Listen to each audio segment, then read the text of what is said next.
I want to explain kind of view of about architecture. I think it's important as an architect to stand open for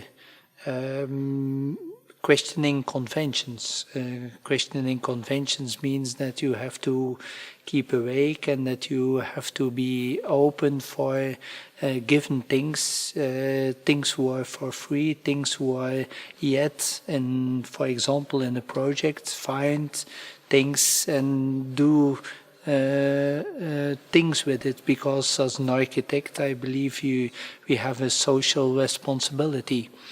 We have the responsibility to create a human environment for people to live in, to work in, and to stay in.